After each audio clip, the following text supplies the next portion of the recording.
Hello everyone, कैसे हो आप सब। तो जैसा कि मैंने कहा था कि मैं ये चीज़ एक्सप्लेन कर दूंगा कि पेपर को कैसे सॉल्व करना है, स्पेशली सी सेट को। तो इसके रूल्स मैं पहले वीडियो में बता चुका हूँ, दूसरे पार्ट में मैं ये बता रहा हूँ इन रूल्स का यूज करना कैसे है। तो सबसे बड़ी बात पहले ये बोल देना चाहता हूँ कि ऐसी कोई गारंटी नहीं है कि इसको करने के बाद आप सब कुछ सही कर लोगे। अगर पैटर्न सेम रहता है, पेपर का नहीं चेंज होता है, तो कॉम्प्रिहेंशन आप बेटर कर लोगे। अगर कुछ अलग कर देता है यूपीएससी, तो आपको वहाँ बैठ कर एक नई स्ट्रेटजी तुरंत डेवलप करनी पड़ेगी। मुझे क्या करना है सॉल्व करते टाइम केस स्टडी पढ़ के। तो आप ये सोच के ज़रूर जाइएगा कि ये एब्सोल्यूट नहीं है, इससे ज़रूरी नहीं है कि सारे क्वेश्चन सही हो जाएं या पेपर चेंज हो जाए तो ये यूजफुल हो। ऐसा बिल्कुल नहीं है है ना। तो इस बात का आपको ध्यान रखना है। तो अगर आपने पहला पार्ट नहीं देखा है तो जाके उसको देख लीजिए, फिर इस पार्ट को देखिए और इसी क्रम में इसको सब्सक्राइब कर लीजिए अगर नहीं किया है चैनल। और हम शुरू करते हैं केस स्टडी सॉल्व करना कि कैसे करना है, उस बात का ध्यान रखते हुए। ठीक है, तो स्टार्ट करते हैं हम लोग केस स्टडी को। ठीक है, चलिए देखते हैं। तो जो मैंने रूल्स बता रखे हैं, एब्सोल्यूट लाइन, कंक्लूजन, टर्म्स, है ना, गवर्नमेंट पॉलिसी, ये सब दिमाग में आपके आने चाहिए अगर आपने पहला वीडियो नहीं देखा है तो नहीं आएंगे, तो उसको देख लीजिए। तो शुरू करते हैं। हम भारत में अक्सर विभिन्न राज्यों के बीच नदी जल को लेकर विवाद होने के बारे में सुनते हैं। ये 2023 के पेपर का पहला परिच्छेद है। 2023 का पेपर मैंने लिया है, मैं 3 केस स्टडी लिया हूँ। एक बार मैं ये ले चुका हूँ, सेम केस स्टडी पर मैं ले रहा हूँ ताकि उनका रिवीजन हो जाए और जो लोग नए हैं वो दोबारा देख लें। अलग केस स्टडी लेना, अलग अलग टाइप की खोजना, उसमें मेरा टाइम लगता, तो मैं टाइम बचाने के लिए ऐसा कर रहा हूँ। थोड़ा आप भी कोऑपरेट करो और समझो कि कैसे यूज करना है। असली मकसद हमारा समझना है, ना कि अलग अलग केस स्टडी सॉल्व करके 30 मार्क का बनना, है ना। तो समझने का ध्यान कोशिश कीजिएगा। तो कह रहा है कि हम अक्सर भारत में विभिन्न राज्यों के बीच जल को लेकर विवाद के बारे में सुनते हैं। ये एक नॉर्मल इन्फॉर्मेशन दे दिया, एब्सोल्यूट लाइन वगैरह कुछ नहीं है, ये बस ऐसे बोल दिया है। अब 20 प्रमुख नदी तंत्रों में से 14 में से पहले से ही जल की तंगी है। 75% जनसंख्या जल की तंगी वाले क्षेत्रों में रहती है, जिनमें से 1/3 उन क्षेत्रों में रहते हैं जहाँ जल का अभाव है। ये एब्सोल्यूट लाइन है। ठीक है, तो जल की तंगी और जल का वो क्या है, आप देख लो वर्ड क्या यूज़ किया है। इंग्लिश वाला जरूर देखना, water stressed and water scarce, दो वर्ड इसने यूज़ किया है। दोनों टर्म हैं, नीति आयोग द्वारा डिफाइन किए गए हैं। तो आप जब ये दो टर्म देखोगे तो नीति आयोग ने क्या डेफिनेशन दे रखा है, वाटर स्ट्रेस का एंड वाटर स्कार्सिटी का, दोनों का जाके आपको देखना है, तभी आप ये पैसेज बढ़िया से समझ पाओगे कि ये कहना क्या चाह रहा है। तो इंग्लिश का भी ध्यान रखना है आपको, है ना। तो अभाव है, 1/3 लोग, सिर्फ पूरे नहीं, 75% जनसंख्या वाटर स्ट्रेस एरिया में, यानी 25% जनसंख्या जो है वो सही जहाँ ऐसी जगहों पर रहती है जहाँ वाटर प्रॉपर अवेलेबल है। तो इस बात का हमें ध्यान रखना है। ये कंक्लूजन मैं निकाल रहा हूँ इसी लाइन से। जलवायु परिवर्तन, बढ़ती जनसंख्या की मांगें और कृषि द्वारा इनको पूरा करने की आवश्यकता तथा तेजी से बढ़ रहे शहरीकरण एवं औद्योगिकरण जल की तंगी को और बढ़ाएंगे। ये इन्फॉर्मेशन हो गया, एब्सोल्यूट लाइन हो गया कि इतने सारे 5 कारण ऐसे हैं, जलवायु परिवर्तन, जनसंख्या, कृषि, उद्योग और शहरीकरण, तो जल की तंगी यानी वाटर स्ट्रेस को और बढ़ाएंगे भारत के संविधान के अनुसार भारत के बीच राज्यों के बीच नदियों के विनियमन को छोड़कर जल राज्य का विषय, यानी राज्यों के बीच अगर विवाद है, जैसे कावेरी विवाद हो गया, तो ये केंद्र का विषय है, राज्य का नहीं। ध्यान रखना है आपको। और जो राज्य का विषय है वो है नदी, राज्यों के अंदर अगर कुछ विवाद है दो जिलों के बीच एक्सेट्रा, नदी को विवाद को लेकर, तब वहाँ पे राज्य का काम आता है। अब इसके विभिन्न हितधारकों के बीच आपस में होड़ लेती मांगों के बीच संतुलन सुनिश्चित करने की कुंजी इस बात में है। देख लो, हितधारियों की बात किया, ये एक टर्म है, स्टेक होल्डर्स लिखा होगा इंग्लिश में, जहाँ तक मैं एक्सपेक्ट कर रहा हूँ। मैं विदाउट इंग्लिश पढ़े मैं सॉल्व नहीं करता हूँ, मैं इंग्लिश जरूर देखता हूँ जब केस स्टडी पढ़ रहा होता हूँ एग्जाम हॉल में। और अब तो इंग्लिश ही पढ़ता हूँ, हिंदी नहीं पढ़ता हूँ, क्योंकि मीडियम मैंने चेंज कर लिया है ना। तो इसके बाद में क्या कह रहा है कि मतलब between demands various stakeholder, देखा, विभिन्न stakeholder and basin based approach. ठीक है, तो स्टेक होल्डर कौन कौन से हो जाएंगे, लोग हो जाएंगे, इंडस्ट्री हो जाएगी, सरकारें हो जाएंगी, केंद्र सरकार हो जाएगी, ये होगा स्टेक होल्डर जो दिख रहे हैं। एक स्टेक होल्डर और है एनवायरनमेंट, नदी का पारिस्थितिक फ्लो, इकोसिस्टम फ्लो, वो आपको नहीं पता, आप ध्यान नहीं देते हो, बट वो भी, नदी भी एक स्टेक होल्डर है, क्योंकि सारा पानी यूज कर लोगे तो नदी ही मर जाएगी, है ना। तो नदी एक स्टेक होल्डर है, तो एक वो हो जाती है। इसके बाद में बेसिन अप्रोच कह रहा है ना।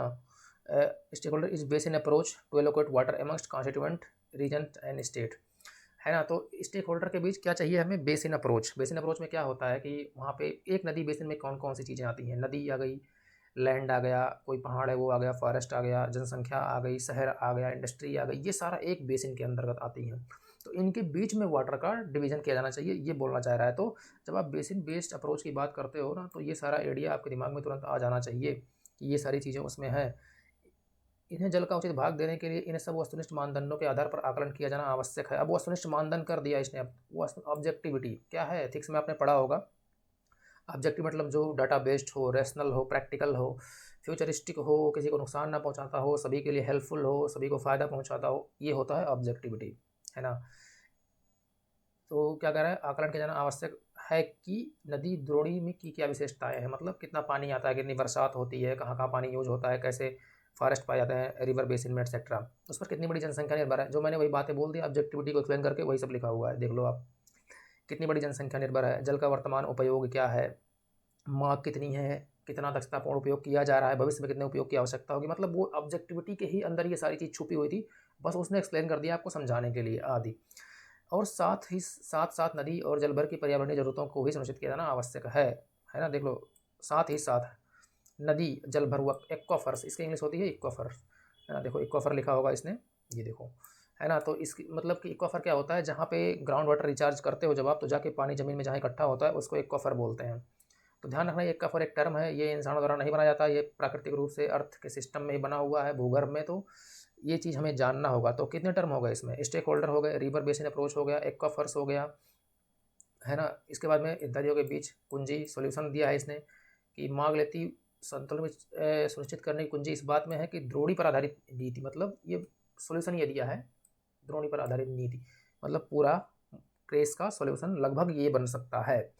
अब आइए देखते हैं कि ये कहना क्या चाह रहा है, मतलब इसमें ऑप्शन क्या है। ये हो गया मेरा कंक्लूजन, मैंने निकाल लिया वस्तुनिष्ठ से, एक्वाफर्स से, और ये सॉल्यूशन क्या हो सकता है इसका, भारतीय संविधान के अनुसार जलवायु परिवर्तन की समस्याएं करेगा, ये भी जानते हैं। लेकिन इससे क्या निकला है कि 25% जनसंख्या सही रास्ते पर रहती, सही जगहों पर रहती है जहाँ पानी उपलब्ध है, ठीक है। अब बात करते हैं क्या केस स्टडी करा है। ये लाइन आपको बड़े ध्यान से पढ़ना है, ठीक है, यही ड्राइविंग लाइन है इस केस को सॉल्व करने का। तो निम्नलिखित में से कौन सा एक विभिन्न हितधारियों को जल के उचित और सामयिक बंटवारा, यहाँ समतापूर्ण बंटवारा होना चाहिए, इक्विटेबल शायद लिखा हो इसने, क्या देख लेते हैं भाई, हाँ इक्विटेबल ही लिखा है, सामयिक बंटवारा। तो यहाँ पे इक्विटेबल और सामयिक थोड़ा कन्फ्यूजिंग है, इसलिए मैं कहता हूँ कि PYQ सॉल्व कर लो, इससे आपको लैंग्वेज की पकड़ हो जाएगी UPSC के। सुनिश्चित करने के लिए सर्वाधिक युक्त व्यवहारिक और तात्कालिक कार्रवाई, युक्त रैशनल, प्रैक्टिकल एंड इमीडिएट, तीन चीज़ें हमें ध्यान देना, क्या यही लिखा हुआ है, देख लेते हैं, हाँ, rational, practical and immediate action. Now think about the answer. तो पहले हमें ध्यान देना है, मैंने क्या कहा था, जब आप ये चीज़ें पढ़ लोगे तो किन चीज़ों का आपको ध्यान रखना है, टर्म के बारे में सोचना है, एब्सोल्यूट लाइन को वायलेट नहीं करना है, कंक्लूजन को वायलेट नहीं करना है, गवर्नमेंट पॉलिसी को ध्यान में रखना है। 4 ऑप्शन को रख के आप केस के ऑप्शन को चूज करोगे कौन सा सही ऑप्शन हो सकता है। तो ठीक है, इसकी बात करते हैं। जल के बंटवारे का एक राष्ट्रीय व्यवहारिक विधिक और नीतिपरक ढांचा बनाया जाना चाहिए, ये हो सकता है सही हो, आई डोंट नो, ठीक है, क्योंकि इसने केस में एग्जैक्टली नहीं बोला है कि नीति बनानी चाहिए, तो ये सही हो सकता है। बाकी देखते हैं कि क्योंकि यहाँ यह बोला है कि मतलब जल का बंटवारा किया जाना चाहिए, बट नीति की बात नहीं की है, हो सकता है सही हो, अभी नहीं मानते हैं इसको सही, ठीक है, इसको रखते हैं ग्रे जोन में, ना सही ना गलत अभी के लिए। देश के सभी नदी तंत्र जोड़े जाने चाहिए और विशाल जलभरों का निर्माण किया जाना चाहिए। तो सबसे बड़ा नदी तंत्र को जोड़ने की बात ये कर रहा है, तो क्या ये तात्कालिक कार्रवाई है, इसमें तो बरसों लगते हैं, सालों लगते हैं, कुछ पता नहीं कब तक लग जाए, प्रोटेस्ट होने लगा तो 10-20 साल लग सकते हैं, तो तात्कालिक कार्रवाई नहीं है। जलभरों का निर्माण ये प्रैक्टिकल सोल्यूशन है, क्योंकि ये प्राकृतिक रूप से बनता है ग्राउंड वाटर रिचार्ज के लिए, ये भी नहीं प्रैक्टिकल है, तो ये प्रैक्टिकल नहीं है और ये तात्कालिक नहीं है, दोनों तो गया। जल, ये गलत हो गया। जल के अधिक वाले क्षेत्रों और जल की कमी वाले क्षेत्रों के बीच नहरें बनाई जानी चाहिए। भाई आप नहर बना के पानी ट्रांसफ़र करोगे, वही बात तो कर दिया आपने, नदी जोड़ने वाली बात है ना, घुमा के बोल रहे हो वही बातें, तो फिर ये भी गलत, और इसमें भी लंबा टाइम लगेगा, दुनिया भर का स्टडी वगैरह लगेगा, तो इमीडिएट सोल्यूशन नहीं है। जल संकट को दूर करने के लिए कृषि और उद्योग जैसे क्षेत्रों को जल की मांग की कमी की जानी चाहिए, दिस में भी ये सोल्यूशन है ना, कि जल की मांग कमी कर सकते हैं। लेकिन एक बात हमें इस बात का ध्यान रखना है कि कृषि और जल की मांग कमी करने के लिए, कृषि में हम नवासी % जल का उपयोग करते हैं, उसको कमी करने के लिए क्या करना होगा, हमें ऐसी टेक्नोलॉजी, ड्राट रेजिस्टेंस क्रॉप, कम जल उपयोग करने वाले crop, agricultural system pattern change, agro climatic reason के हिसाब से एग्रीकल्चर पॉलिसी बनाना, ये जो कि इंडिया में बहुत ही हार्ड है, देख रहे हो, प्रोटेस्ट करने लगते हैं जैसे पॉलिसी चेंज होती है। तो ये भी अभी के लिए प्रैक्टिकल और तात्कालिक कार्रवाई के रूप में सही नहीं लग रहा है थोड़ा सा। और उद्योगों को जल की मांग की कमी की जानी चाहिए, तो वहाँ भी टेक्नोलॉजिकल डेवलपमेंट एटसेट्रा लगेगा, जो कि भी एक बेहतर सोल्यूशन नहीं है। तो ये भी क्या हो गया, तात्कालिक कार्रवाई नहीं है, प्रैक्टिकल भी नहीं है, देन इट इज़ रॉन्ग। हमने 3 पता कर लिया, 3 बिल्कुल ही गलत हैं, तो ऑप्शन कौन सा आप चूज करने वाले हो, 1, ठीक है। तो ऐसे आपको चूज करना है जब भी आप पढ़ रहे हो। नेशनल प्राइमेटिक लीगल पॉलिसी ग्रे जोन में था, ये गलत था क्योंकि ये प्रैक्टिकल नहीं था, ये भी प्रैक्टिकल नहीं था और ये भी प्रैक्टिकल नहीं है। तो 3 ऑप्शन गलत हो गए, एक ऑप्शन सही हो गया। हमने कहाँ से चूज़ किया, इसका यूज़ किया है और इसमें जो कंक्लूजन निकाले थे टर्म्स वगैरह के, उनका यूज़ किया है ना। तो ध्यान रखना है, इस चीज़ के बेस पे ये केस सॉल्व होता है। तो इतने सारे आइडियाज़ को रियल टाइम में 2 से ढाई मिनट में आपको सोचना पड़ेगा केस स्टडी सॉल्व करने के लिए। अगली केस स्टडी बढ़ते हैं, केस स्टडी नंबर 3। तो पढ़ते हैं इसको। मैं थोड़ा चल रहा हूँ क्योंकि रुकने का कोई फ़ायदा नहीं है। ये इंटरेक्टिव सेशन तो है नहीं, मैं वीडियो रिकॉर्ड कर रहा हूँ, तो मैं ही अकेले पढ़ता जाऊँगा, नहीं तो आपसे भी सॉल्व करवाता जैसा कि मैं सेशन में करवा रहा था। तो यहाँ पे मैं ही करता हूँ, आप सिर्फ सीखो कैसे कर रहा हूँ। भारत में अधिकांश किसान सीमांत और छोटे कृषक हैं। देख लो यहाँ पे क्रिएटिव वर्ड जो मैंने कहा था ना, मोस्टली सर्टनली क्रिएटिव वर्ड्स यहाँ पे आ गए। तो अधिकांश किसान यानी कुछ किसान सीमांत और छोटे नहीं हैं, है ना। तो ध्यान रखना है सीमांत और छोटे कितने परसेंट हैं। आप देखो डाटा 86% है। एग्रीकल्चर सेंस अगर पढ़ते हो कृषि जनगणना तो आपको पता होना चाहिए। कम शिक्षित हैं और संभवतः ऋण और दूसरी बाध्यताओं के कारण उनमें जलवायु परिवर्तन के अनुरूप अनुकूलन करने की कम क्षमताएं हैं। कॉन्टेक्स्ट क्या है केस का, जलवायु परिवर्तन और एग्रीकल्चर दोनों लिंक है, जो पहले सोचना होता है हमें केस को पढ़ते टाइम। और कह रहा अधिकांश है, कम शिक्षित हैं, ऋण और समस्याएं उनके पास हैं, अन्य समस्याएं हैं। इसके अलावा जलवायु परिवर्तन के अनुरूप अनुकूलन करने की कम क्षमताएं हैं। किसके कारण, इन सारे कारणों के जो हमने पहले बातें की। ये हो गया एक एब्सोल्यूट इन्फॉर्मेशन जो उसने दे दिया, हमें मान लेना है इस बात को, इस पर क्वेश्चन नहीं खड़ा करना है, उसकी अथॉरिटी चलेगी। इसलिए यह अपेक्षा नहीं की जा सकती कि जलवायु परिवर्तन के प्रति स्वतः अनुकूलन होगा। ये भी बोल दिया, अपेक्षा ही मत करो भाई कि ये ऑटो अनुकूलन कर लेंगे किसान या लोग कर लेंगे, स्वतः अनुकूलन होता ही नहीं। इसका कहने का मतलब यही है कि होगा ही नहीं। यदि यह संभव भी होता तो जलवायु परिवर्तन से होने वाले नुकसानों की भरपाई करने के लिए पर्याप्त नहीं होता। क्यों कह रहा है नहीं होता, पर्याप्त क्यों नहीं होता भाई? अगर ये संभव होता तो नुकसानों की भरपाई तो हो जाती, नहीं होती। क्यों? जलवायु परिवर्तन का नुकसान सिर्फ एग्रीकल्चर थोड़ी है भाई, भुखमरी भी है, फेमाइन भी है, माइग्रेशन भी है, बेरोजगारी भी है, महंगाई भी है, हेल्थ रिलेटेड समस्याएं हैं। तो सारी समस्याओं का समाधान सिर्फ कृषि थोड़ी कर देगा, अन्य भी नीतियां लानी पड़ेंगी, इसलिए ये नहीं होता प्रॉपर सोल्यूशन। तो ये हमने निकाल लिया कंक्लूजन, इससे ये कंक्लूजन निकला कि यही सिर्फ सोल्यूशन नहीं है। क्यों? डायमेंशन जो मैंने बताया उसको ध्यान दो आप। इससे निपटने के दुष्प्रभावों को कम करने की तीव्र प्रक्रिया करने के साथ साथ, देख रहे हो क्या, जो दुष्प्रभाव हो रहा है उससे निपटने की, उससे रिस्पांस देने की तीव्र प्रक्रिया, फास्ट, क्या लिखा भाई, अगर ये पढ़ लेते हैं, to deal with this adaptation to climate change is paramount alongside a fast mitigation response, है ना। क्या कह रहा है, एडेप्टेशन करना होगा हमें और साथ में फास्ट मिटिगेशन। मतलब मिटिगेशन ऐसे नीति अपनाओ जिनका क्लाइमेट चेंज का इम्पैक्ट कम होने लगे। जैसे कि ड्राट रेजिस्टेंस क्रॉप लगा दो तो सूखा आएगा तो वो नुकसान कम होगा, इसी को बोलते हैं मिटिगेशन। तो मिटिगेशन एक टर्म है जो आपको जानना पड़ेगा क्या है ना। तो ध्यान रखना है मिटिगेशन क्या है। अब यहाँ पे देख लो क्या लिखा है इसने, कुछ भी लिख देते हैं। मिटिगेशन का हिंदी बढ़िया होता है शमन, जो रियल टर्म है हिंदी का उसको शमन बोलते हैं, लेकिन यहाँ पे लिखा ही नहीं है ना। तीव्र प्रक्रिया करने के साथ साथ, बताओ क्या ही बेवकूफ़ी वाला है। दूसरा समाधान यह है कि एक सुनियोजित या नीति निर्देशित अनुकूलन किया जाना चाहिए, जिसके लिए जरूरी है कि सरकार की तरफ से नीतिपरक अनुशंसाएं लाई जाए, रिकमेंडेशंस लाई जाएं। ये नहीं कह रहा सरकार लागू कर दे, रिकमेंडेशन ले आए सरकार, कैसा होना चाहिए, ठीक है। ध्यान रखना, रिकमेंडेशन एक टर्म होता है जो बाध्यकारी नहीं होता है। सरकार अगर लेके आती है तो भी बाध्यकारी नहीं होता है, ये टर्म है। दूसरा समाधान, पहला समाधान क्या दिया, पहला ये दे दिया, इससे निपटने के लिए ये होना चाहिए। दूसरा समाधान यह है कि सरकार अपनी कुछ नीतियाँ लेके आई, है ना। सेकंड सॉल्यूशन इधर है। Another solution is to have the plan and policy driven adaptation which would require government to come up with the policy recommendations. ये हो गया इंग्लिश इसका। Perception is necessary prerequisite for the adaptation. कह रहा है perception बहुत जरूरी है एडेप्टेशन के लिए। अगर आप मानोगे नहीं क्लाइमेट चेंज हो रहा है तो कैसे आप एडेप्टेशन करोगे। जैसे ट्रंप ने कहा था ना कुछ साल पहले कि कहाँ क्लाइमेट चेंज है, कौन सा क्लाइमेट चेंज, बस सब ऐसे पैसा लेने के लिए बोलते रहते हैं डेवलपिंग कंट्रीज़। मैं मजाक में बोल रहा हूँ, पैसा लेने वाली बात नहीं की थी उसने, बस ये बोला था कि क्लाइमेट चेंज का इम्पैक्ट, मतलब हंसी में या जैसे भी, क्लाइमेट चेंज का इम्पैक्ट क्या कहाँ हो रहा है, कुछ तो नहीं है इधर अमेरिका में, तो ऐसा बोला था उसने। तो अनुकूलन के लिए परसेप्शन यहाँ प्रत्यक्षण लिख दिया है, देखो मतलब क्या ही चीज़ है। किसान जलवायु परिवर्तन के अनुरूप कृषि प्रथाओं को अपना रहे हैं या नहीं, इस बात पर निर्भर है कि उन्हें इसका प्रत्यक्षण हो रहा है या नहीं। मतलब कहने का मतलब ये है कि किसान मान रहे हैं, whether farmer are adapting agricultural practices to climate change depends on whether they perceive or not। मतलब कि क्या वो मान रहे हैं कि जलवायु परिवर्तन हो रहा है, इफ यस तो ठीक है, अगर नहीं मान रहे हैं तो फिर वो गड़बड़ कर रहे हैं, तब तो वो बिल्कुल नहीं एक्सेप्ट करेंगे नए नए नीतियाँ, पॉलिसीज एट्सेट्रा। तो आपको ध्यान देना है कि उनको मनाना जरूरी है कि भाई क्लाइमेट चेंज हो रहा है, नहीं तो फिर प्रोटेस्ट पे उतर आएंगे एग्रीकल्चर पॉलिसी चेंज होते ही। तो इस बात का हमें ध्यान देना है कि सिर्फ किसानों को एविडेंस बेस्ड अप्रोच नज करके मनाना पड़ेगा कि आप कैसे, जलवायु परिवर्तन हो रहा है, कृषि को नुकसान हो रहा है, गेहूँ कम पैदा हो रही है। देख लो पंजाब में गेहूँ कम पैदा हुई थी कुछ साल पहले क्योंकि हीट वेव आ गया था, however this is not always enough for adaptation. कह रहा है यही, लेकिन यही पर्याप्त नहीं है कि अडेप्टेशन हो जाएगा, कि किसान मान लें, परसीव कर लें तो अडेप्टेशन हो जाएगा। तथापि हमें हमेशा अनुकूलन के लिए पर्याप्त नहीं होगा। महत्वपूर्ण यह है कि कोई किसान जलवायु परिवर्तन के साथ जुड़े जोखिमों को किस तरह देखता है। क्या कह रहा है, इसका कंक्लूजन क्या निकलेगा, है ना, कि जुड़े जोखिमों को किस तरह देखता है, मतलब जलवायु परिवर्तन का जोखिम कितना है उसको। क्या सिर्फ खेती को नुकसान होगा, क्या उसे गरीबी नहीं आएगी, क्या उसके बच्चे नहीं पढ़ पाएंगे, क्या उसको माइग्रेट नहीं करना पड़ेगा, क्या खेती में आग नहीं लगेगी, क्या हीट वेव नहीं आएगा। बहुत सारे डायमेंशन है जलवायु परिवर्तन से ही जुड़े हुए हैं। क्या उससे परिवार बीमार नहीं होगा। ये सारे डायमेंशन को जब आप इंटीग्रेट करोगे तब ये निकलेगा कि किसान किस तरह देखता है, कि क्या वो सिर्फ खेती की प्रॉब्लम देख रहा है, या अदर प्रॉब्लम्स भी देख रहा है जलवायु परिवर्तन से जुड़े हुए। तभी वो अपनाएगा जलवायु अनुकूल नीतियाँ। तो अब बातें करते हैं, ये हो गया कंक्लूजन, इसमें हो गया टर्म, परसेप्शन जैसी चीज़ें, और जो मैंने एक्सप्लेन किया वो कंक्लूजन्स। तो आपको ध्यान रखना है केस को सॉल्व करते टाइम कि क्या किन बातों का हमें ध्यान देना है।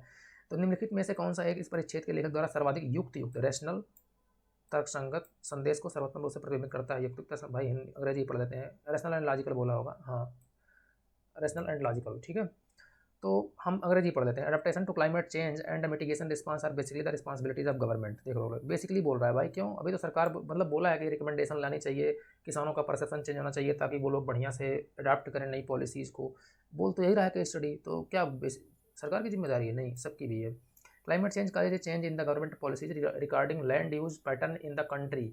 लैंड यूज पैटर्न की कहीं बात ही नहीं कर रहा है, तो क्या आप इसको मानोगे। इसको कंसिडर करना मुझे नहीं बहुत व्यवहारिक लगता, लेकिन मैं इसको अभी ग्रे जोन में रख देता हूँ कि ये सही है या गलत है, ये हम डिसीजन नहीं लेते हैं। लेकिन एक बात मैं बता रहा हूँ, सिर्फ क्लाइमेट चेंज की वजह से गवर्नमेंट पॉलिसीज़ नहीं चेंज कर रही हैं। दुनिया भर के गवर्नमेंट को देख लो आप, है ना, तो ये गवर्नमेंट पॉलिसी से अलाइंड होता नहीं है। Risk perception of farmers are important for motivating them for taking adaptation decision, ये भी ग्रे जोन में रखते हैं कि रिस्क परसेप्शन जो है किसानों का, अगर वो मानेंगे तो अडेप्टेशन मेजर्स को अपनाएंगे, और नहीं मानेंगे तो अडेप्टेशन मेजर्स अपनाना उनके लिए थोड़ा चैलेंजिंग होगा, हो सकता है वो ना भी अपनाएं।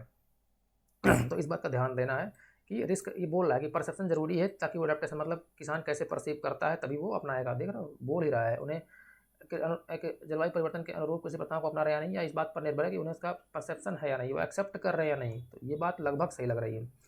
Since mitigation is not possible, देख रहे हो, कह रहा है मिटिगेशन इज नॉट पॉसिबल। दूसरा इसी में क्या बोला है, फास्ट मिटिगेशन रिस्पॉन्स। तो क्या बोला, मतलब कि मैंने कहा था 4 चीज़ों का ध्यान रखना है, conclusion, absolute line, government policies and term. Term, तो टर्म के हिसाब से यहाँ टर्म इसमें ज़्यादा थे नहीं, मैंने चोरी ऐसे किया है तो लेकिन ये एब्सोल्यूट लाइन को वायलेट कर रहा है, क्योंकि केस में कह रहा है मिटिगेशन करना है, फास्टली होगा, यहाँ कह रहा है नहीं होगा। तो ये ऑप्शन मोस्टली ज़्यादा सही लग रहा है। यहाँ पे जो क्लाइमेट चेंज का change in government policy regarding land use pattern in the country, जरूरी नहीं लैंड यूज पैटर्न की ही गवर्नमेंट पॉलिसी चेंज करे, हो सकता है एग्रीकल्चर पॉलिसी दूसरी ले आए, मतलब फॉर एग्जांपल ड्राउट रेजिस्टेंस धान ले आए, वो पैडी ले आए, चलो पंजाब में लगाओ, कम कम जल में ये धान पैदा हो जाएगा। तो गवर्नमेंट ने लैंड यूज पॉलिसी नहीं चेंज की, एग्रीकल्चर की सिस्टम चेंज कर दी। सोच रहे हो, तो इसका एक अदर डायमेंशन भी ओपन हो रहा है, और केस स्टडी में लैंड यूज पैटर्न की बात भी नहीं कर रहा है, तो दिस इज रॉन्ग ऑप्शन। तो तीसरा क्या है, सही, क्यों, क्योंकि ये केस को सपोर्ट करता है परसेप्शन पर। ये गलत है क्योंकि मिटिगेशन को एब्सोल्यूट लाइन को वायलेट कर रहा है। ये भी गलत है क्योंकि ये बेसिकली बात कर रहा है कि गवर्नमेंट की जिम्मेदारी है, गवर्नमेंट खुद चिल्ला रही है लाइफ स्टाइल फॉर एनवायरनमेंट, मतलब लोगों को भी उसमें जाना पड़ेगा, कंट्रीब्यूट करना पड़ेगा। और ये दूसरा गलत है, चौथा गलत है, तो तीसरा हमारा सही है। ऐसे आपको एलिमिनेट कर लेना है इनके बेस पे, रैशनल एंड लॉजिकल। सोच रहे हो रैशनल एंड लॉजिकल भी आप यूज़ कर दो ना, तो ये भी पहला गलत हो जाएगा। क्यों, क्योंकि सिर्फ गवर्नमेंट की जिम्मेदारी है ही नहीं, लोगों की जिम्मेदारी होगी तभी क्लाइमेट चेंज का हम कुछ मिटिगेशन या एडेप्टेशन कर पाएंगे, है ना। ये तो गलत था ही, ये भी गलत ही हो गया, समझ रहे हो आप। तो ऐसे आपको ध्यान देना है जब ऑप्शन को चूज कर रहे हो। चलिए आगे बढ़ते हैं, एक तीसरा परिच्छेद देखते हैं, क्वेश्चन नंबर 11 का। ये बहुत ही ग्रे जोन के सारे ऑप्शन आपको लगेंगे कोई सही नहीं लगेगा। और जब मैं सॉल्व कर रहा था, बिलीव मी, 1 घंटा 55 मिनट बीत चुका था, मैंने लास्ट 5 मिनट में इसको लगाया था, छोड़ रखा था मैंने इसे। और बताता हूँ मैंने क्या चीज़ का ध्यान रखा था, आई विल मेक श्योर कि आपको भी मैं कन्वे कर पाऊँ उस चीज़ को, क्या ध्यान रखना है।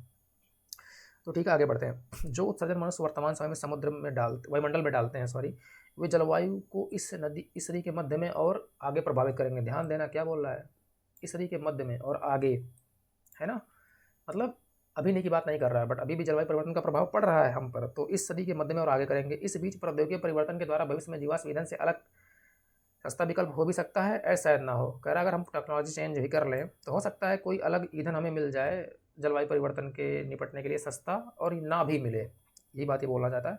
Technological change meanwhile could make a future transition away from fossil fuel cheap or it might not, है ना, कह रहा है हो सकता है या नहीं हो सकता है। Living the world with a terrible choice between sharply reducing emissions at huge cost और suffering through the effects of unabated warming. कह रहा है कि या ये क्या करेगा, दुनिया को ऐसे भयावह स्थिति में छोड़ देगा, डरावनी स्थिति में छोड़ देगा कि या तो ज़्यादा पैसे खर्चा करके आप एमिशन कम करो या जलवायु परिवर्तन के जो प्रभाव हैं, डिजास्टर्स हैं एक्सेट्रा, उनको झेलते रहो। ये कंक्लूजन निकल के आ रहा है। इसका कंक्लूजन निकल के आ रहा है कि प्रौद्योगिकी परिवर्तन एक समाधान नहीं हो सकता है या हो भी सकता है। दूसरा कह रहा है या तो आप अगर नहीं हुआ तो भयावह विकल्प क्या होगा कि आप बर्दाश्त करो या तो बहुत सारा पैसा खर्चा करो क्लाइमेट चेंज से अडेप्ट करने के लिए, यानी उत्सर्जन को कम करने के लिए। लेकिन अगर उत्सर्जन हम कम भी कर लें, आज जितना उत्सर्जन है हम आज से एकदम न्यूट्रल कर दें, जीरो कर दें, नेट जीरो पे चले जाएं, तब भी हमारा क्लाइमेट चेंज क्लाइमेटिक मोमेंटम की वजह से होगा, तब भी चेंज होगा, क्योंकि जो एमिशन हम कर चुके हैं वो तुरंत थोड़ी एटमॉस्फेयर से बाहर हो जाएगा। तो जो अभी हम डिजास्टर देख रहे हैं ये बने रहेंगे अगले कुछ सालों तक, जब तक वो नहीं कम होंगे धीरे धीरे करके एटमॉस्फेयर से, है ना। तो मतलब इम्पैक्ट तब भी कुछ ना कुछ होगा। ये मैं कंक्लूजन निकाल रहा हूँ अपने समझ के हिसाब से। अब जो व्यवसाय अनिश्चित परिणामों से खतरों का बचाव नहीं करते वे विफल हो जाते हैं। ये एक एब्सोल्यूट लाइन दे दिया, ठीक है, ये एब्सोल्यूट लाइन है ना। यहाँ पे एक वो दे दिया आपको ऑप्शन कि आपके पास दो ऑप्शन है, या तो ये कर लो या तो ये बर्दाश्त कर लो। दूसरा कह रहा है ये एब्सोल्यूट लाइन, अगर व्यवसाय जो हैं, बिजनेसेस जो हैं, वो अगर नहीं अच्छा करेंगे, मतलब कुछ है, अगर चले कुछ ऐसा क्लाइमेट अनुकूल नीतियाँ नहीं अपनाते या खतरनाक खतरों से निपटने का परिणाम खतरनाक परिणामों से निपटने के लिए नीतियाँ नहीं बनाते, तो वो विफल होंगे। जलवायु परिवर्तन के बारे में ऐसी लापरवाही बर्दाश्त नहीं कर सकती विश्व। कौन नहीं कर सकता? विश्व। मतलब वो कह रहा है लापरवाही नहीं बर्दाश्त कर सकते हम, हमें कुछ अभी से करना पड़ेगा। इतनी सारे चैलेंजेस तो हैं, लेकिन फिर भी हमें कुछ करना पड़ेगा, ताकि क्या करें, अपने उत्सर्जन को कम करें आज से ही। इनडायरेक्टली यही ये कहना चाह रहा है। क्यों? क्योंकि हम क्या कर रहे हैं, उत्सर्जन ही डाल रहे हैं वायुमंडल में लगातार। ठीक है, तो ये सारा हो गया हमारा कंक्लूजन। ठीक है, तो अब हम बात करते हैं ये क्या कहना चाह रहा है। लेखक निम्नलिखित में से कौन सा एक निम्नलिखित में से कौन सा एक परिच्छेद के लेखक द्वारा व्यक्त निर्णायक संदेश को सर्वोत्तम रूप से प्रतिबिंबित करता है ना। Which of the following statement best reflect the crucial message conveyed by the author of the passage, business that cause emissions may need to close down or pay for pollution in future. ये polluter pay सिद्धांत की बात कर रहा है ना। तो ऐसा कुछ है नहीं कि उनको पैसे देने पड़ेंगे या कुछ करना पड़ेगा। एमिशन में नीड टू शट डाउन कह रहा है उनको बंद कर देना चाहिए। तो आप कहोगे आयरन स्टील इंडस्ट्री आज बंद कर दिया जाए, ये व्यवहारिक समाधान है? मतलब क्रूशियल मैसेज होगा कि भाई आयरन एंड स्टील इंडस्ट्री, थोड़ा मैं जल्दी बोल रहा था, या सीमेंट इंडस्ट्री जो हैवी पोल्यूशन करती है, अगर उसको बंद कर दोगे तो इंफ्रास्ट्रक्चर कैसे डेवलप होगा, समझ रहे हो। तो ये तो पॉसिबल ही नहीं है कि बड़े इंडस्ट्री बंद कर दिया जाए, है ना। एकमात्र हल यही है कि जलवायु परिवर्तन के मुद्दों से संबंधित प्रौद्योगिकी का विकास हो। एकमात्र हल यही है। और इसमें केस में क्या बोल रहा है ये भाई, ऐसा कुछ मुझे नहीं पता कि एकमात्र हल कैसे हो सकता है। बोल रहा है प्रौद्योगिकी में मतलब समाधान है भी और नहीं भी, तो प्रौद्योगिकी पर हम कैसे सिर्फ रिलाई हो सकते हैं कि अच्छा यही कर लो हो जाएगा। केस में तो बोल रहा है वो कर भी सकता है, नहीं भी कर सकता है। तो क्या आप मानोगे अच्छा ठीक है इसी पर रिलाई करते हैं, कर ही देगा? आप नहीं मानोगे।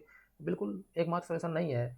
क्यों? क्योंकि आप गवर्नमेंट की पॉलिसी भी सोचो। मैंने क्या कहा था, ऑप्शन सोच करते टाइम एब्सोल्यूट लाइन वायलेट नहीं करना है, गवर्नमेंट पॉलिसी, कंक्लूजन और टर्म, चार चीज़ें ध्यान रखनी है, चारों नहीं वायलेट होनी चाहिए। और ड्राइविंग लाइन जो क्वेश्चन ये कह रहा है, ठीक है, ये पांच चीज़ें वायलेट नहीं होनी चाहिए ऑप्शन चूज करने में, है ना। तो कह रहा है कि आपको क्या ध्यान रखना है कि जो व्यवसाय उत्सर्जन करते हैं, ये तो हो चुका। दूसरा हो गया एकमात्र हल नहीं है, एब्सोल्यूट लाइन को वायलेट कर रहा है, जो ये प्रौद्योगिकी वाली बात करा है इसने। अब जब तक प्रौद्योगिकी में सुधार ना आए तब तक कार्बन उत्सर्जन से निपटने की प्रतीक्षा करते रहना बुद्धिमत्तापूर्ण नीति नहीं है। ये ग्रे जोन में रखते हैं। ऐसा क्यों, मैं काट रहा हूँ इसको, ग्रे जोन में इसलिए रखते हैं क्योंकि इसने कहा है कि जलवायु परिवर्तन के बारे में ऐसी लापरवाही बर्दाश्त नहीं कर सकती दुनिया, नहीं कर सकती। तो क्या करेंगे हम, कुछ तो ऐसा करेंगे कि ऐसी नीतियाँ लाएंगे, नेट जीरो लाएंगे, दुनिया वही ला रही है, नेट जीरो की तरफ बढ़ रही है, फॉसिल फ्यूल की जगह फ्लेक्स फ्यूल लाए जा रहे हैं, रिन्यूएबल एनर्जी लाई जा रही है, ये सारी चीज़ें कर रही है गवर्नमेंट उत्सर्जन को कम करने के लिए, है ना। तो इसको हम लगते हैं ग्रे जोन में। चूंकि भविष्य का प्रौद्योगिकी परिवर्तन अनिश्चित है, नए उद्योगों को नवीकरणीय ऊर्जा स्रोतों पर आधारित किया जाना चाहिए। देखो इसने कहा है प्रौद्योगिकी परिवर्तन अनिश्चित है ना। केस में प्रौद्योगिकी परिवर्तन की अनिश्चितता की बात इसने नहीं करी है। केस में इसने ये बात करी है कि प्रौद्योगिकी परिवर्तन तो हो सकता है, बट जरूरी नहीं कि ये समाधान हो, है ना। मतलब ये सीधे बोला है, ये नहीं बोला कि प्रौद्योगिकी परिवर्तन अनिश्चित है। प्रौद्योगिकी परिवर्तन हो सकता है, इसने कहा प्रौद्योगिकी परिवर्तन का प्रभाव अनिश्चित है, ना कि प्रौद्योगिकी परिवर्तन अनिश्चित है। ध्यान देना, बहुत ही माइक्रो लेवल पे आपको सोचना पड़ेगा कि प्रौद्योगिकी परिवर्तन के द्वारा जीवाश्म ईंधन से अलग विकल्प सस्ता हो सकता है और शायद ना हो। उसने कहा प्रौद्योगिकी परिवर्तन तो हो सकता है, बट वो सोल्यूशन देगा इस बात पे अनसर्टन है वो। तो कह रहा है प्रौद्योगिकी परिवर्तन अनिश्चित है, ऐसा नहीं है। पहला, नए उद्योगों को नवीकरणीय ऊर्जा स्रोतों पर आधारित किया जाना चाहिए। आसान है क्या?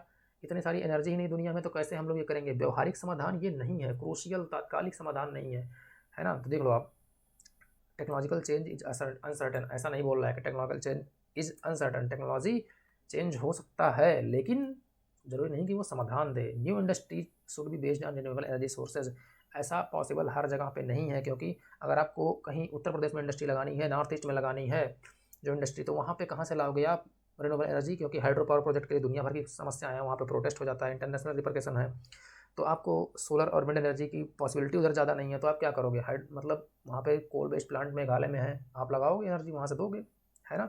तो एक समाधान सिर्फ रिन्यूएबल एनर्जी नहीं है, अदर सॉल्यूशंस भी हैं उसके, है ना, कि हम कोल बेस्ड इंडस्ट्री लगाएं, कार्बन कैप्चर एंड स्टोरेज लगा लें, उसमें से कार्बन एमिशन हो ही ना, है ना। डिसल्फ्राइजेशन टेक्निक लगा लें, सल्फर एमिशन हो ही ना, तो ये भी ऑप्शन है उसमें। तो new industries should be based on new technologies, ना कि रिन्यूएबल एनर्जीज ओनली। तो इस बात का हमें ध्यान देना है। और ये जो लाइन लिखा टेक्नोलॉजी चेंज इज अनसर्टन, इसकी वजह से ये ऑप्शन गलत हो जा रहा है, क्योंकि टेक्नोलॉजी चेंज हो सकता है, टेक्नोलॉजिकल चेंज का प्रभाव अनसर्टन है, ना कि टेक्नोलॉजी चेंज अनसर्टन है इस केस के हिसाब से। तो ये गलत हो गया, एक बात हल्की से ये भी गलत हो गया, और ये भी पोलिटर पे सिद्धांत की बात कर रहा है जो वहाँ पे नहीं है, और बंद करने की बात इंडस्ट्री की तो कहीं नहीं किया केस में, तो ये भी गलत है। तो अंत में हमारे पास सी बचता है उसको चुनने का। और सी क्यों सही हो सकता है? क्योंकि बोला है जब तक प्रौद्योगिकी सुधार ना आए तब तक हमें कुछ मतलब इंतजार नहीं करना चाहिए, कुछ और करना चाहिए। इंडायरेक्टली यही बोलना चाह रहा है कि कार्बन उत्सर्जन से निपटने के लिए प्रतीक्षा करना बुद्धिमत्तापूर्ण नहीं है, यानी कार्बन उत्सर्जन से निपटने की शुरुआत आज से ही कर देनी चाहिए हमें। तो जब हम आज से ही कर देंगे तो क्या करेंगे? हम फॉरेस्टेशन करेंगे, नेचर बेस्ड सोल्यूशन अपनाएंगे, ऐसी सारी चीज़ें करेंगे, लाइफ स्टाइल फॉर एनवायरनमेंट अपनाएंगे। तो क्या करेंगे? हम टेक्नोलॉजी कर ही मतलब सीधे नहीं भागेंगे। हमारे पास ये सोल्यूशन है जो हम अभी भी कर सकते हैं विदाउट टेक्नोलॉजिकल डेवलपमेंट के, life style for environment, forest लगाना, वाटर सेविंग करना, और कम एमिशन करने वाली चीज़ें करना, पराली दहन बंद कर देना, है ना। ये सारी चीज़ें हम ध्यान करेंगे तो आज से ही हम बेटर कर सकते हैं अपने मतलब एमिशन को कम करने में। तो अंत में यही सोल्यूशन आता है इसका, सोच विचार के कि यही एक ऑप्शन सही है। ये मैंने लास्ट में किया था, सिर्फ 5 मिनट बचा था, बहुत सोच कर टिक करके आया था, क्योंकि गलत होने का काफ़ी चांस था, सही कोई लग ही नहीं रहा था इसमें। लेकिन फिर बाद में सोचा विचारा तो मुझे यही रास्ता दिखा था, तो सी में टिक करके आया था, और होपफुली सही था ये ऑप्शन। तो बिलीव मी, मैंने 38 क्वेश्चन किए थे, जिसमें 27 केस स्टडी थे और 11 मैथ और रीजनिंग दोनों थे। मेरे केस स्टडी के बेस पे ही मेरा प्रीलिम्स निकला था, और मैं वो रूल्स आपको एक्सप्लेन कर दिया हूँ। बट मैं जाते जाते यही बोल रहा हूँ, जरूरी नहीं पेपर ऐसे ही आए, पेपर का पैटर्न चेंज हो सकता है, बी रेडी फॉर दैट। और ज़रूरी नहीं कि एक्यूरेसी इसी लेवल की बन जाए अगर पेपर का पैटर्न बदल जाए। तो आप मैथ और रीजनिंग पर भी रिलाई करना, ध्यान रखना कि 1 घंटे के आसपास लेना केस स्टडी सॉल्व करने में। इससे ज़्यादा लोगे तो प्रेशर क्रिएट करना शुरू कर देगा। बाकी देखते रहिए वीडियो, और मिलते हैं अगले वीडियोज़ में फिर धीरे धीरे। तब तक के लिए पढ़ते रहिए और मस्त रहिए। धन्यवाद।